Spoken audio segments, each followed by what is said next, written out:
매주 월요일 꾸며드리는 이슈 토크, 원숙한 진보 최민희 전 의원, 젊은 보수 시사평론가 장예찬 씨와 함께하는 시간이죠.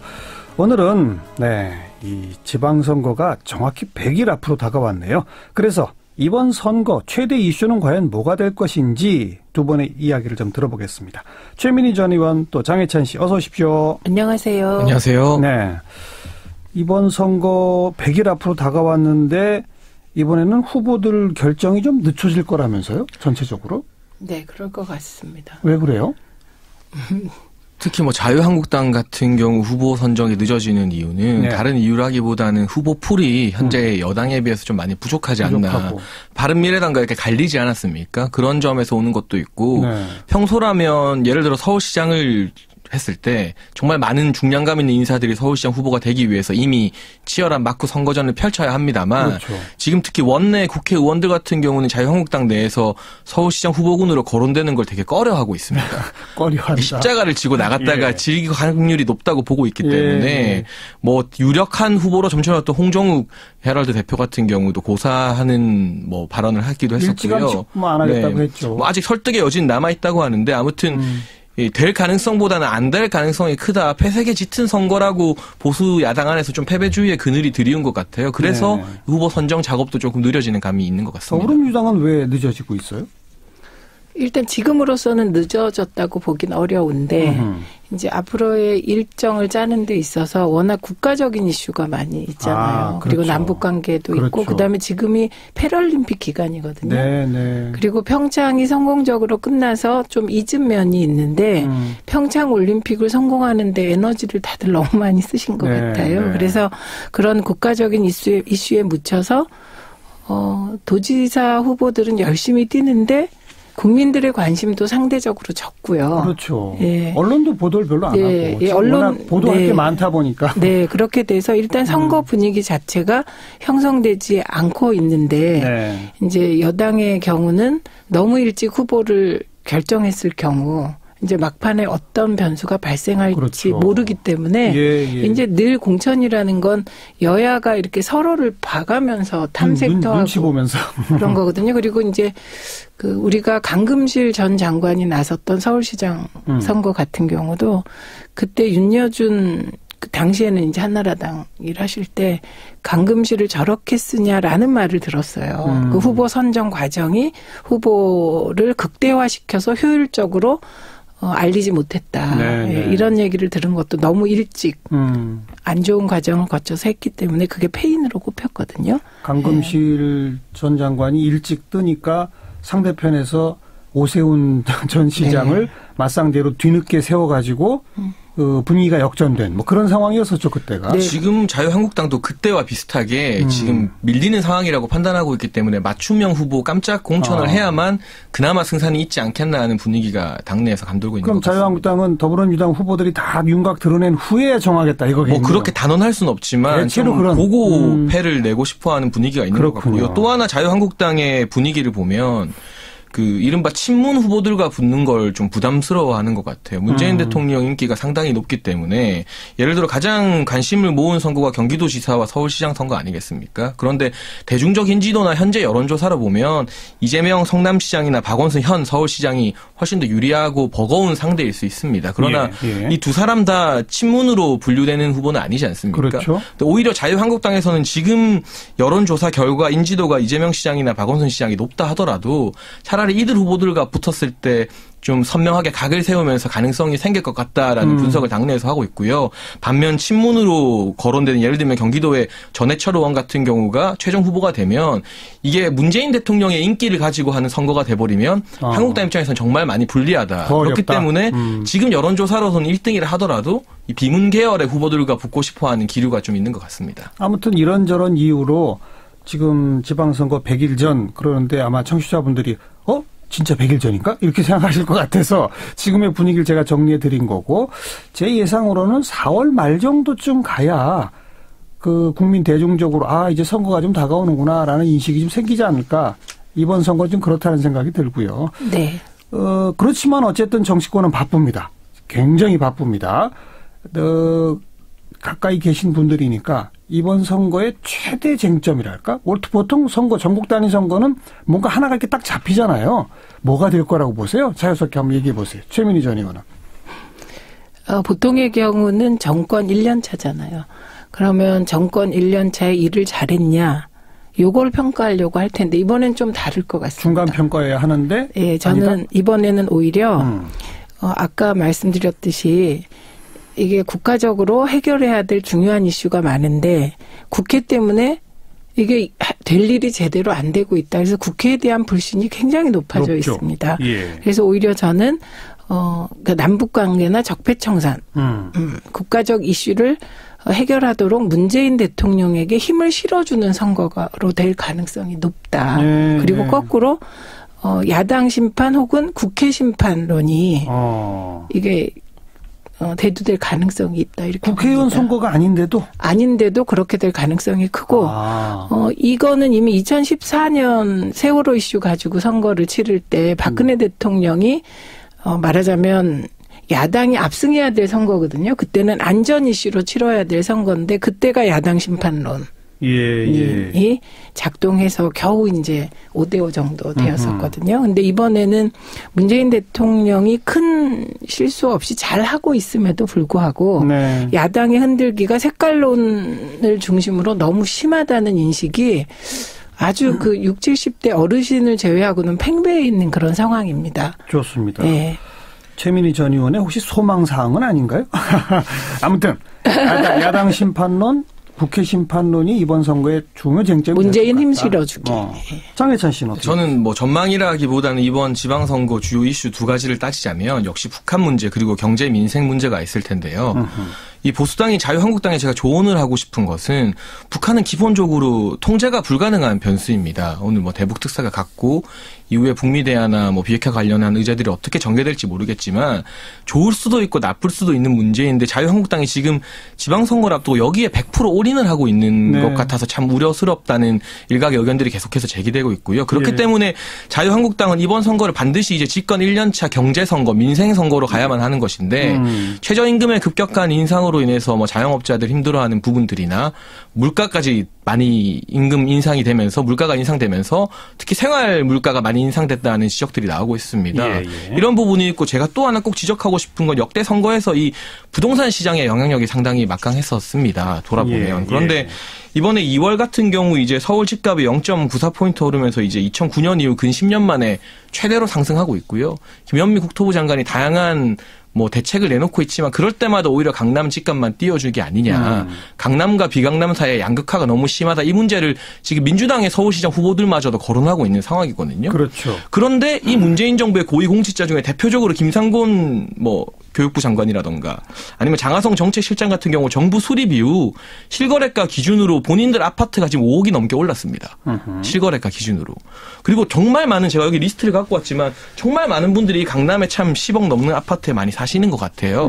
이런 부분들 그리고 김현미 국토부 장관이 본인이 이제 다주택자라는 비판을 피하기 위해서 집을 처분했는데 알고 보니까 그 집을 친동생에게 처분했고 남편이 가지고 있던 근저당도 해지하지 않은 상태였습니다. 그러니까 정상적인 계약이 아닌 면피용 이제 1주택 처분으로 보여지는데 이 부동산과 관련된 정부 고위층의 어떤 정책 미비라던가 모럴 해저드 이런 부분을 보수 쪽에서 좀 띄워야지 지금처럼 북한 문제에 너무 100% 올인하는 전략으로 가게 되면 최민희 의원님 말씀처럼 60대 이하 계층에서는 큰 공감을 사기 힘들다.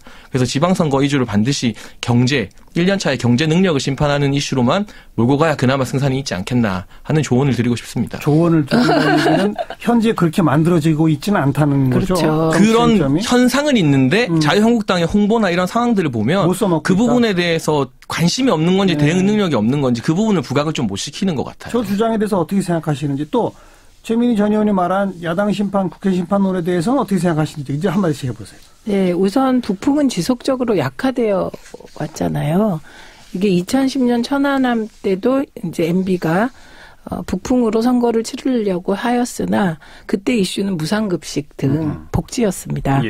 그다음에 2014년엔 아까 말씀드렸듯이 안전 이슈로 치러져야 했는데 그때 이제 야당 심판론을 들고 나와서 5대5 정도가 된 선거여서 북풍을 계속 지금 자유한국당이 불러일으키려고 하는 색깔로는 이번 선거에서 별로 먹히지 못할 것이다. 그리고 이제 국민들께서 그 북한과의 문제를 해결하는 것이 이게 정파적 문제가 아니라는 걸 너무 잘 알게 되셨다. 이건 맞고요. 두 분 생각이 비슷하신 비슷합니다. 그다음에 이제 경제 이슈도 좀 아까 얘기한 무슨 뭐 김현미 장관이 다주택이었는데 그걸 동생에게 팔았다. 그 해서 그게 뭐를 해줘도다. 이건 너무 그건 너무 이렇게 논리 비약 같고요. 그런 이슈를 들고 나오면 아마도 민주당은 자유한국당 쪽 의원들이 훨씬 부동산을 많이 갖고 있을 것으로 모두 예측하기 때문에 한 판에 뒤집을 것이다. 그래서 뭐를 해줘도 이 문제를 들고 나오면 이명박이 더 부각될 것이다. MB의 비리가 더 부각될 거기 때문에 그거는 조금 핀트가 빗나간다고 보고요. 다만 최저임금의 시행이라든지 그렇죠. 근무시간 단축 문제라든지 물가 인상. 예, 그에 따른 물가 인상이라든지 그 물가 인상이 최저임금 때문이다라고 할 수는 없지만 그게 맞물려서 돌아가고 그다음에 GM 군산공장 폐쇄라든지 한미 간의 무역 문제라든지 이런 부분은 여당과 문재인 정부가 긴장하는 이슈예요. 근데 이것도 접근하는 과정이 굉장히 중요합니다. 만약에 야당들이 지혜롭고 합리적으로 최저임금 문제나 인정할 거 인정하는 거죠. 예를 들면 대선 때 모든 후보가 최저임금 1만 원 공약했다. 그런데 지금 이러이러한 부작용이 나타나니 속도 조절해라. 이 수준이라면 효과가 있을 겁니다. 근데 최저임금 1만 원 자체를 부정한다면 그건 엎어치기 당할 수 있다는 거고요. 그다음에 GM 군산공장 폐쇄 문제도 이게 10년이 넘은 문제이기 때문에 꼭 이 정권만이 아니다. 예, 합리적으로 접근해서 대안을 요구하면 민주당이 참 어려울 수 있겠다. 그런데 흔들기를 하면 그거는 쉽게 엎어치기 할 수 있는 이슈로 전환된다. 그래서 결국은 접근 방식의 문제다. 자유한국당이 지금 수준으로 무조건 흔들기, 색깔론으로 흔들기, 눈만 뜨면 흔들기 이렇게 되면 모든 이슈는 문재인 힘 실어주기 블랙홀로 작동할 것이다. 이렇게 봅니다. 두 분 다 지금 자유한국당한테 훈수를 두고 계신가요? 그런가요? 왜냐하면 너무 못하고 있기 때문에.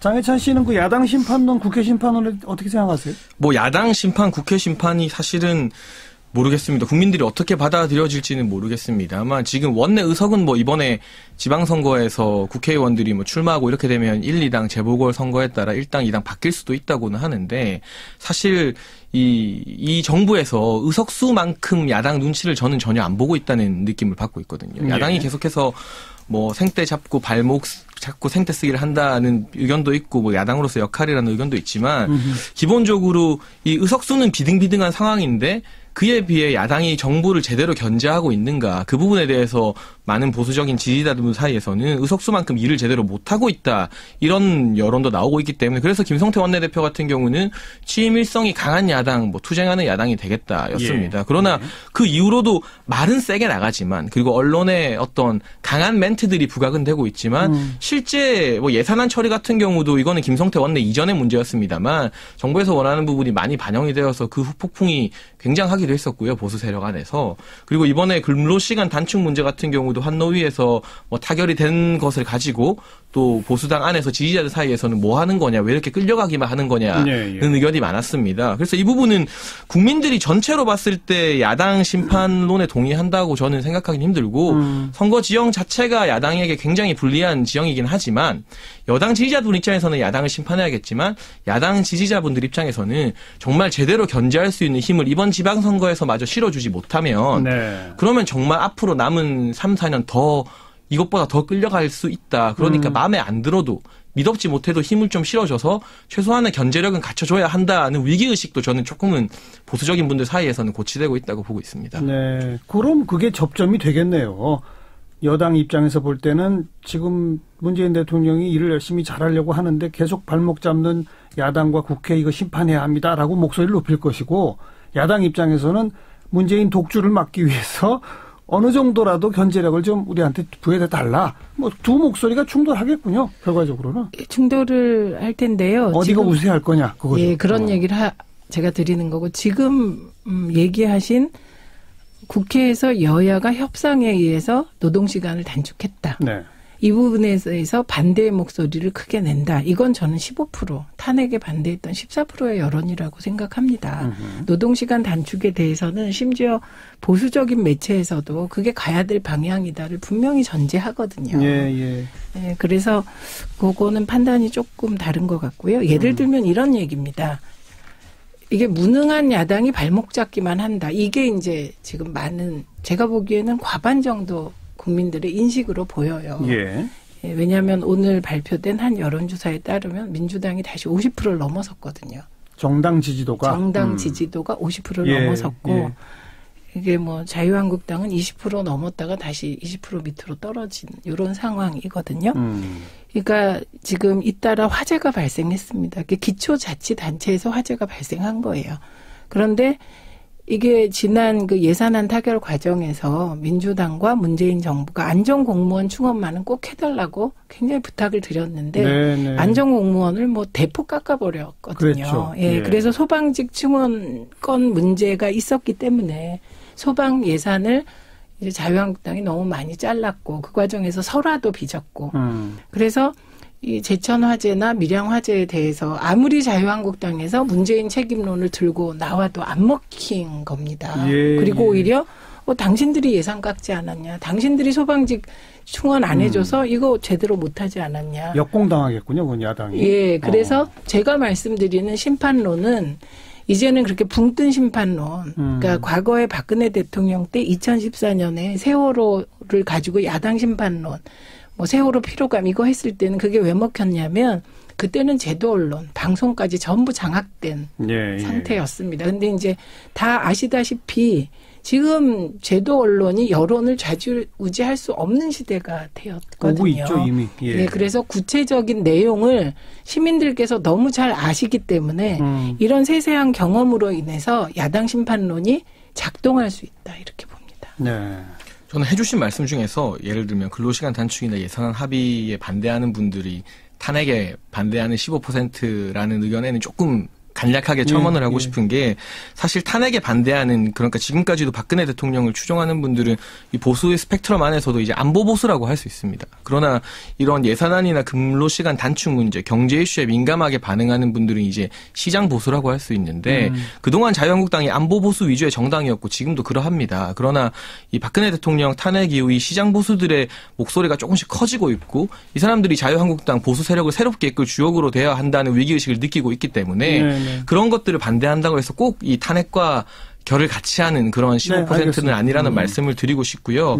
그리고 말씀하신 것처럼 뭐 야당이 정말 유능하면 이런 위기에까지 왜 몰렸겠습니까? 무능하다는 것에 대해서 대놓고 반대할 수 있는 사람 제가 뭐 보수 입장으로 방송을 하지만 좀 쉽지 않은 현상입니다. 그러나 이 최소한의 견제력을 잃게 되면 그나마 무능한 야당이라도 그 견제력을 잃게 되면 정말 정부의 어떤 독선까지도 막을 수 없기 때문에 그 부분에 대한 위기의식이 있을 거라고 보고요. 또 하나 제가 좀 관전 포인트로 삼고 싶은 건 원래 잘 되는 집안에서 개파 싸움이 일어납니다. 원래. 내부 싸움. 안 되는 집은 개파 싸움이 일어날 틈이 없죠. 더 선거 안 나오고 싶어 하는데. 근데 지금 보면 아까 경기도 서울 이야기 잠깐 했지만 친문대 비문 구도로 갈 가능성이 조금은 보이고 있거든요. 예를 들면 친문이라고 할 수 있는 경기도의 전해철 의원. 뭐 누가 봐도 친문의 성골이라고 할 수밖에 없지 않겠습니까? 반면 이제 이재명 성남시장 같은 경우는 대선 경선 과정에서도 문재인 대통령과 각을 세웠던 인물인데 이 부분이 당내 경선을 하는 과정에서 좀 화합하고 잘 매끄러운 경선이 될 것인가. 그리고 잡음이 생길 수 있다. 네, 개파 갈등의 여지가 보일 것인가. 서울 같은 경우도 아직 친문 쪽 서울시장 후보가 누구일지 명확한 후보가 안 나왔지만 결선 투표제를 도입하기로 했습니다. 그 말은 이 박원순 시장과 지금 여러 난립하고 있는 후보들 중에 결선 투표로 가게 되면 남는 한쪽 후보에게 친문 당원들의 이 지지가 쏠릴 수 있다는 그 여지를 열어둔 것이거든요. 알겠습니다. 그거는 이제 이 보수 쪽 입장에서는 이제 학수고대하고 있는 어떤 그런 상황이다. 뭐 그렇다기보다는 그럴 수 있다는 거죠. 뭐 지금 시간이 거의 다 됐기 때문에 어쨌든 이번 최대 쟁점은 야당 국회 심판론 그리고 민생 문제 제대로 해결 못하는 정부에 대한 최소한의 견제력 다오 뭐 어떤 이런 충돌이 있을 것이다 정도로 두 분 말씀 정리하고 한 가지 여쭤볼게. 자유한국당과 바른미래당이 연대할 것이냐. 그러다 보면 더불어민주당하고 민주평화당도 또 연대할 것이냐. 이른바 선거 연대설들이 나오는데 요거에 대해서 그냥 두 분 한마디씩만 한 1분씩만 들어보죠. 어떻게 전망하십니까?